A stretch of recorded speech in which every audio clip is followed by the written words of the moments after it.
Assalamualaikum warahmatullahi wabarakatuh. Alhamdulillahirabbil alamin allazi khalaqal mauta wal hayata liyabluwakum ayyukum ahsanu amala wa huwal azizul ghafur. Ashhadu an la ilaha illallah wahdahu la syarika lah wa ashhadu anna Muhammadan abduhu wa rasuluh sallallahu alaihi wasallam la nabiyya ba'dahu. Allahumma salli wa sallim wa barik ala hadzal nabiyil karim wa ala alihi wa sahbihi ajma'in. Kaum muslimin sidang jemaah tarawih rahimakumullah. Alhamdulillah alamin, kita bersyukur kepada Allah Subhanahu wa taala atas nikmat yang banyak kita terima sampai malam ini insyaallah. Alhamdulillah. Mudah-mudahan kehadiran kita di sini Bapak dan Ibu adalah bahagian dari menambah rasa syukur kita kepada Allah dalam bentuk perbuatan dan amal soleh kita. Kemudian kita bersalawat untuk Nabi kita Muhammad sallallahu alaihi wasallam. Allahumma salli ala Muhammad wa ala alihi washabbihi ajma'in. Bapak dan Ibu, menjelang akhir di bulan Ramadan kita berdoa kepada Allah semoga kita tetap istiqamah insyaallah, tetap bersemangat, bahkan kita tambahkan lagi semangat kita tu Bapak dan Ibu, agar memang keutamaan yang gadang nan disediakan di 10 nan terakhir Bapak dan Ibu kita bisa peroleh insyaAllah. Ambo yakinlah disampaikan di Ustaz yang terdahulu, karena kinilah jalan 10 yang terakhir tu 2 atau 3 hari insyaAllah. Bapak dan Ibu kaum muslim rata Allah Subhanahu wa taala, adapun tema kajian kita malam kini adalah mewaspadai 3 hal yang menyebabkan terhapusnya amal. Jadi Bapak dan Ibu, lah 2 kali, 3 kali insyaAllah Bapak dan Ibu, 2 kali aku selalu menyampaikan hal-hal yang harus kita hindari. Ada sahabat Nabi Bapak dan Ibu namanya Huzaifah ibnul Yaman. Di antara hal yang dikatakan kepada Rasulullah, wahai Nabi, wahai Rasul, kalau orang banyak bertanya tentang kebaikan, ambo ingin bertanya kepada engkau tentang keburukan, supaya ambo jangan sampai melakukannya. Nah Bapak dan Ibu Allah Subhanahu wa taala, kita mau ditulu Bu.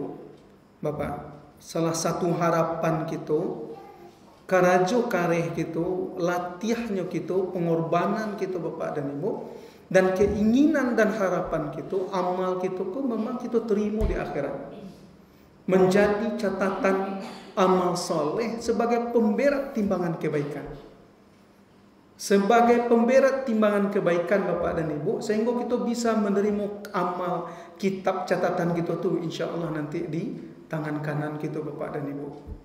Dan itu insyaAllah adalah bahagian tanda-tanda bahwa kita selamat insyaAllah sampai ke perhitungan kita mudah-mudahan. Maka Bapak dan Ibu rata Allah Subhanahu wa taala, dan kita selalu mendoakan kepada Allah. Apa doa kita Bu? Bapak, Allahumma rabbana taqabbal minna.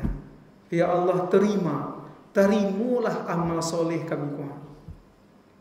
Terimalah amal kebaikan kami. Enak solat kita, puasa kita Bapak dan Ibu, kemudian sedekah kita, bahkan sekecil apapun amal kebaikan kita, kita minta kepada Allah agar diterimanya. Nah Bapak dan Ibu Allah SWT, para sahabat dahulu itu Bapak dan Ibu setelah Ramadan itu menurut sirah sampai 6 bulan masih meminta kepada Allah agar Allah menerima amal puasa. Nah kaum muslimin Allah, namun Bapak dan Ibu, ada 3 hal di dalam Al-Quran dan hadis Nabi yang menyebabkan amal kita, sagadang apapun amal tadi, sasulit apapun amal tadi, saikhlas apapun kita mengarajun, bisa terhapus dikarenakan 3 hal. Amul aku suat semayang Ustaz, la ikhlas bersedekah, nak ada lain. Tapi kan itu kata Allah SWT dalam ayat yang kita bacakan, wa may ya'mal mithqala dzarratin khairan yarah wa may ya'mal mithqala dzarratin khairan yarah wa may ya'mal mithqala dzarratin syarran yarah. Sekecil apapun kebaikan dibalas Allah. Tidak hanya di dunia sampai ke akhirat insya-Allah. Begitu pula kejahatan. Nan buruklah pasti kita terima. Nan elok ko bapak dan ibu, nan kita waspadai, jangan sampai nan elok ko lah kita elok-elokan amal tapi tidak diterima. Seperti amal orang-orang kafir. Orang-orang kafir itu bapak dan ibu, juga ada yang elok, enak. Ada yang sedekahnya, ada yang berbuat baik. Tapi apa kata Allah Subhanahu wa taala? Faqadinna ila ma'amilu min amalin faj'alnahu haba'an mansura. Nanti kata Allah, kami calian ke orang kafir kok amal. Ini amal kalian. Ikut perbuatan elok kalian Tuhan. Faj'alnahu haba'an mansura. Tapi amal itu terbang bagai debu yang diterbangkan angin. Itu untuk orang kafir. Tapi adakah amal orang beriman ko nanti dihapuskan oleh Allah? Ado kerana parangai awak surang. Apa bapak dan ibu? Yang pertama, amal kita ko bapak dan ibu terhapus karena berbuat syirik. Jadi kalau awak berbuat syirik, maka terhapus amal. Sebagaimana diterangkan Allah dalam surat Az-Zumar ayat 65. Walaqad uhiya ilaika wa ilal ladzina min qablika la in asyrakta la yahbatanna 'amaluka wa lanakunanna minal khasirin. Katakanlah Muhammad telah diwahyukan kepadaku dan kepada nabi sebelum kamu bahwa jika engkau la in asyrakta, Bapak dan Ibu, kalau kalian mempersekutukan Allah, layahbatanna amaluka. Amaluka apa Bapak dan Ibu? Itu seluruh amal. Ya, amal puasa, amal haji, amal jihad. Bapak dan Ibu, enak? Lah payah-payah awak. Layahbatanna amaluka walanakunna minal khasirin, dan jadilah kalian orang-orang yang merugi. Untuk siapa? Untuk kita. Nabi dan Rasul tu Bapak dan Ibu tu mashum lah, pasti tidak kau mempersekutukan Allah. Lain diperingatkan oleh Allah. Walaqad uhiya ilaika, dan katakanlah Muhammad diwahyukan kepadamu, ya, wa ilal ladzina min qablika, dan orang dan Rasul sebelum kamu. La in asyrakta la yahbatanna amaluka. Jangan syirik. Kalau syirik itu Bapak dan Ibu, percuma seluruh amal kita, percuma. Mungkin awak indah ada namanya nyembah patung, tapi syirik asghar Bapak. Kalau syirik akbar, ya nak? Syirik akbar itu menyebabkan orang kafir keluarnya dari Islam, menyembah patung. Syirik asghar, syirik menengah. Kau banyak di kerajaan orang awak kau kadukun. Ya nak? Awak mencampur adukkan iman awak ko dengan syirik itu. Banyak eleh. Adu ya awak boleh bu. Enak sakit pada hayam. Sampai mau itu awak kerana tidak berilmu dan tidak beriman. Bara banyaknya bapak dan ibu kita ke dukun ni leh. Enak. Pergi ke dukun baru bek pada hayam. Bak sampai pada hayam memindah penyakit jo hari pindahnya. Pastinya bapak dan ibu bersekutu dengan setan. Ada indah. Ya, tabib beda, dukun, kahin dalam agama, dalam bahasa Arabnya bu. Kalau kahin bu, ciri-cirinya tahu yang gaib, tidak aneh-aneh saja permintaannya. Tidak sembayangnya ataupun bermantra-mantranya tidak sesuai dengan Al-Quran dan Sunnah Nabi SAW. Hati-hatilah bapak dan ibu, enggak dia ulah ingin sehat pergi ke dukun. Kok dapet pun sehat tapi masuk neraka. Hati-hati ya Pak. Ini kan Tuhan yang mengabulkan. Tuhan jadi salahan dan burak-buruan. Tu ada orang maliang malam tadi di maliangnya, Tuhan yang mengizinkan. Tak bisa bapak dan ibu. Bertambah gadang dosa aku. Lah jale wak syirik tu masalahnya Tuhan. Hati-hati bapak dan ibu. Alai jimai, enggak. Kalau hilang barang pergi ke dukun. Makanya lah di semua walladzina amanu walam yalbisu imanahum bizulmin ulaika humul amnun. Kan itu kata Allah, orang beriman yang tidak mencampur adukkan keimanannya dengan kezoliman, Dalam tafsir zulmin syirik ulaika humul amn. Duitnya tanah. Jadi kalau awak ko pak indak badukun awak. Ya nak? Indak syirik awak. Tanang duit. Bu. Tapi kalau ibu lah padukun sansaru. Ya nak? Bakadai buat jimai. Tak boleh jimai batuli-tuli ya bu.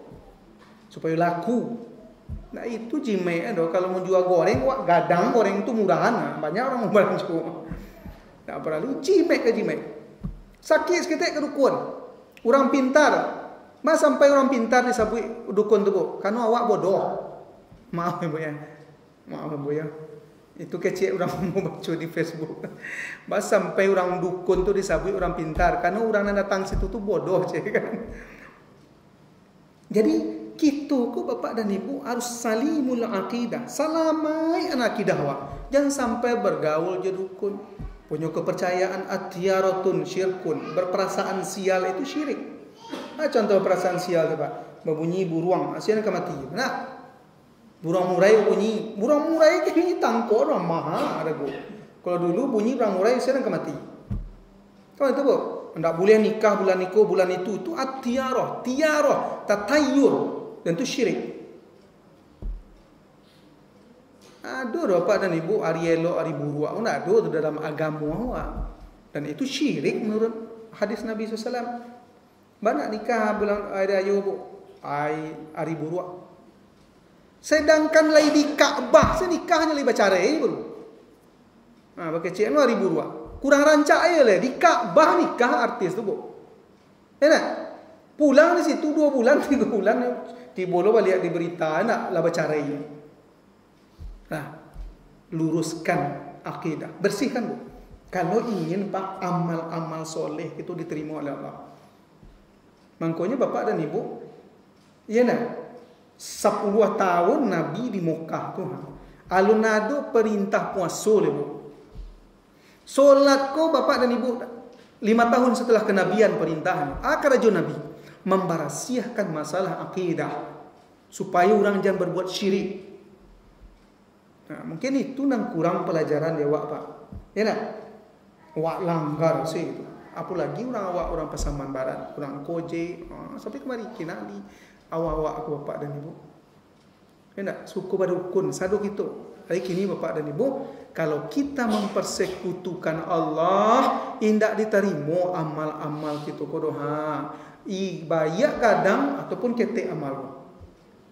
Nah, itu ndak ustaz nang ngecek na. Yang salah kiro lo, Pak Ibu terima amal sesiu. Saya ngecek Ustaz Zer indah Al-Quranul Karim. Jangan mempersekutukan Allah. Makanya dikurang-ulang bu. Wa ma umiru illa liya'budullaha mukhlishina lahuddin. Dan hendaklah kalian memurnikan agama kalian. Oh itu bu. Dari po dimurnikan dari kesyirikan. Murni bagamu ko pak. Tak ada dalam ngecian awak asyhadu alla ilaha illallah wa asyhadu Muhammad Rasulullah. Barasiah jalan. Ada itu bapak dan ibu. Tapi kalau syirik juga lain. Jangan diterima, tak menerima waswa. Tidak seperti fata morgana. Awak awih bu. Nampak bayangan aja. Tak diturut ke situ rupanya kosong. Ambo ada puasa dulu ya Allah. Di tahun 2022 puasa terakhir ambo saya tu mati ambo kan. Paling kusuk, paling ancak. Tapi bapak dan ibu seperti fata morgana. Karena apa? Karena syirik. Itu yang pertama bapak. Yang kedua kemusliman Allah, apalah yang menyebabkan amal terhapus? Kau perangai penyakit hati, kedengkian. Berdasarkan hadis Nabi, wa iyyakum wal hasad. Jauhilah hasad. Fa innal hasad ya'kulul hasanat ta'kulun naral hatab. Ini hadis Bukhari Muslim. Jauhilah oleh kalian hasad, kedengkian. Karena hasad itu memakan amal sebagaimana api memakan kayu bakar. Aku penyakit ke pak. Kalau ada yo kedengkian ya tiwak ko kita ko bapak dan ibu ko mau ya termasuk diri ambo ko. Nan dengki itu pasti dibisikkan oleh syaitan. Tapi kalau dipaturi anu bahaya. Maka jadi penyakit. Dengki itu maknanya bapak dan ibu, kita tidak suka orang lain mendapat nikmat, bahkan kita ingin nikmat itu hancur. Bapak dan ibu ya, ingin nikmat itu hancur. Mencari orang bahagia sakit setiwa. Ada itu bu? Oh, tidak ada bu. Itu ya pak ibu. Di sini banyak sekolah tidak ada itu. Nak, mencari anak orang lulus PNS tidak lama setiwa. Contoh bu, membeli baju baru, rumah baru orang, motor baru orang. Aduh sudah salah. Kita kok bisa dihinggapi itu bu, tapi jangan dipaturuian. Ambo bapak dan ibu tinggal dulu di Sungayang, nemu tu sangka bu. Aduh ibu Idan, pensiunan PNS. Bapak dan ibu di lingkungan tu nyu sehat mana bu, badan gak kuat sehat. Kau jawab mau dia anak kalau palu apa? Aduh nak lulus tetangganya PNS bapak dan ibu ya. Dia kalau palu nangis, alamon orang nak ambo akhirnya lulus. Asadu orang dapat nikmat, inyo nak paling senang. Sehingga badan sehat bu. Sehat ya. Santiang bu. Awak indah terdengar kabar anak tetangga lulus PNS awak ni bu. Dah lama hati nak. Lalu agak kurang lama. Dah lama lalu kurang lama lalu apa tu? Tetangga lah sukses le nak. Maka ubek capek tu kaum muslimin. Baca rumah ubeknya, aduh kawan awak, tetangga awak mendapatkan nikmat Allah bu. Setan tu memisian tak begitu? Barakati anak awak saja tak boleh capek astagfirullah. Agia selamat supaya tahu ubek hilang kedengkian. Harus ada bab cik undang besok kemari we. Tak diundang we. Masih betul cara menghilangkan sifat dengki. Kalau dengki kau pak bahagian dari penyakit hati yang berbahaya.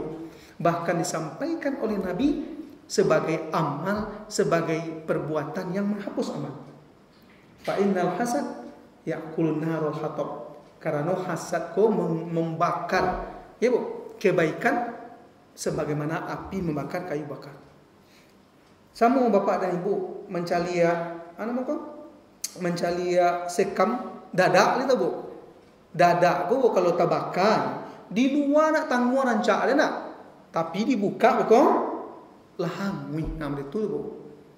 Nampaklah amal kita bu, sembahyang, puasa segala macam bapak dan ibu.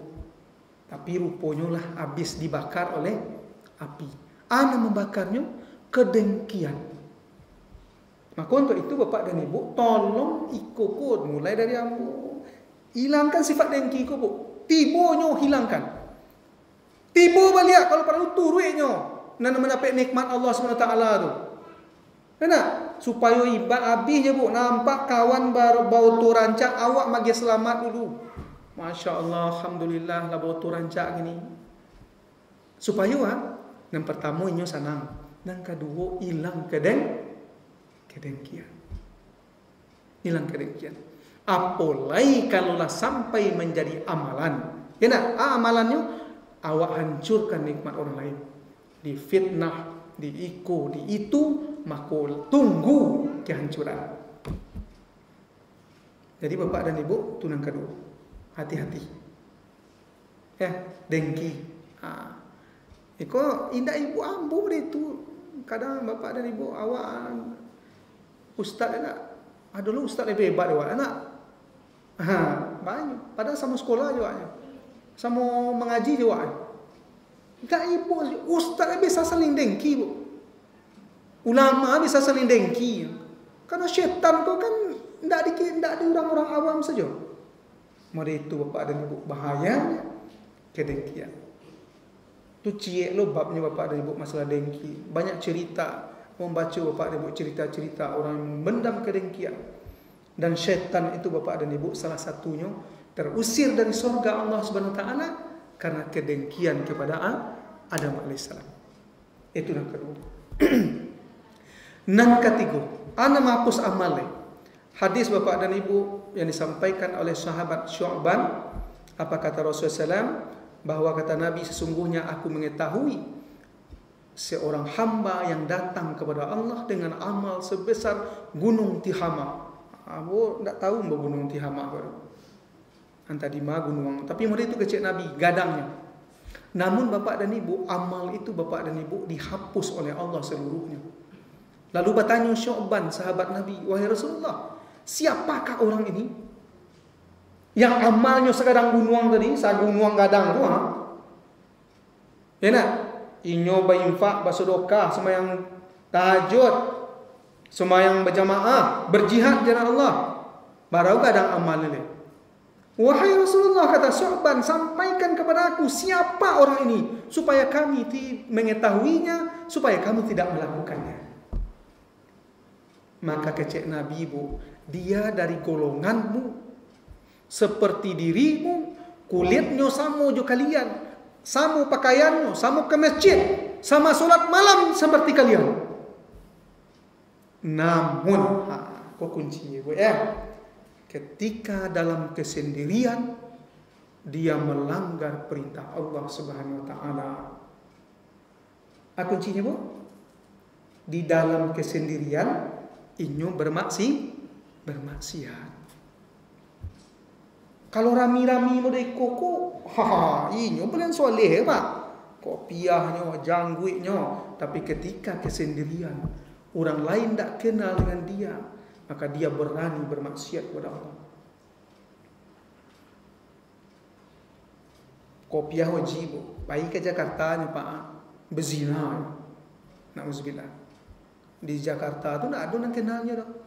Pak, awak pejabat ada? Tak pejabat sikur Pak. Kau berang tu ambo direkam tak? Ada pejabat Pak. Tak pergi ke Jakarta. Lalu orang tak ada. Di situ Bapak dan Ibu, apapun bisa terjadi. Kalau tak kuat iman bu, na'udzubillah. Atau anak-anak muda, kita kau Bapak dan Ibu yang muda-muda pakai HP tak? Awak mencari pengajian Abdul Somad ni bu, muncul pornografi. Kalau tak ada orang lain, sawak pintu lalu cari. Na'udzubillah. Mudah-mudahan Allah ampuni bu ya. Bermaksiat dalam kesendiriannya, kalau berami-rami malunya kau orang kepada Allah nak takut dah. Maka terhapus amalnya. Apa amal wak nan banyak ku Bapak dan Ibu, bah sampai tidak dikabulkan doa, bah sampai amal ku tidak manis rasanya, iman tidak bagus, solat tidak bermanfaat. Boleh jadi itu Pak, karena kita berani melanggar perintah Allah di dalam kesendirian. Kau ni Bapak dan Ibu, kau yang tua mungkin tidak, nah muda-muda kami ku Bapak dan Ibu, na'udzubillah. Maka Bapak dan Ibu banyak-banyak berdoa kepada Allah ya. Ambo kadang banyak berdoa lah Bapak ya. Kadang-kadang teoto surang ya nak. Karena bisikan syaitan ku nak seketik Bu. Mencaliak kemari, mencari Allah, tolong aku. Indak kata tolong dengan iman ya Allah, kalau ndak diselamatkan awak ku ha. Dari mata yang memandang yang buruk atau lingu nang kemandangan, meminta kepada Allah. Tolong selamatkan ambo jangan bermaksiat, jangan melakukan dosa gadang. Ya tengok. Di rahmat Allah juga awak bisa aku meninggalkan dosa. Cubalah berdoa bu, jangan sampai ambo bergunjing ya Allah. Jangan sampai itu minta ke Allah Taala. Bapak dan Ibu kaum muslimin, nah itulah 3 hal yang menghapuskan amal soleh. Ya Bu, Bapak, mudah-mudahan terhindar gitu dari yang 3. Yang satu mempersekutukan Allah. Ya Bu, jangan persekutukan Allah. Perlu nanti kita kaji Bapak dan Ibu, kajian-kajian akidah kemudian. Yang kedua, jangan dengki. Kalau adanya jangan pelihara. Ubek capek. Yang ketiga Bapak dan Ibu, jangan sampai awak menjadi orang dan soleh di keramaian, tapi pelaku maksiat di dalam kesendirian. Solehlah dalam keramaian, solehlah dalam kesendirian insya-Allah. Maka minta kepada Allah supaya Allah menjaga kita dalam keramaian dan menjaga kita dalam kesendirian kita insya-Allah. Bapak dan Ibu kaum muslimin, itu mungkin ceramah ya. Itulah yang ketiga kali yang masih Bu. Di Masjid Raya Bapak dan Ibu, Masjid Raya Koji itu tiap minggu Bu. Di siku nampak tiap minggu lah. Soalnya 2 kali ya. 3 kali ya. Tadi Rio Bapak dan Ibu. Mudah-mudahan bermanfaat Bapak dan Ibu apa yang Bu sampaikan. Mudah-mudahan sampai kita Ramadan kini dengan baik dan Allah pertemukan kita insya-Allah di Ramadan yang akan datang. Amin. Amin ya rabbal alamin. Aqulu qouli hadza wastaghfiruhu li wa lakum wastaghfiru innahu wal ghafurur rahim. Assalamualaikum warahmatullahi wabarakatuh. Terima kasih ya guys sudah mengunjungi channel kami dan menonton sampai akhir video, and don't forget to subscribe ya guys. Semoga video ini bermanfaat. Jangan lupa ya guys, please jangan lupa klik tombol subscribe guys, karena subscribe itu gratis, dan semoga yang sudah subscribe selalu mendapatkan rezeki yang berlimpah.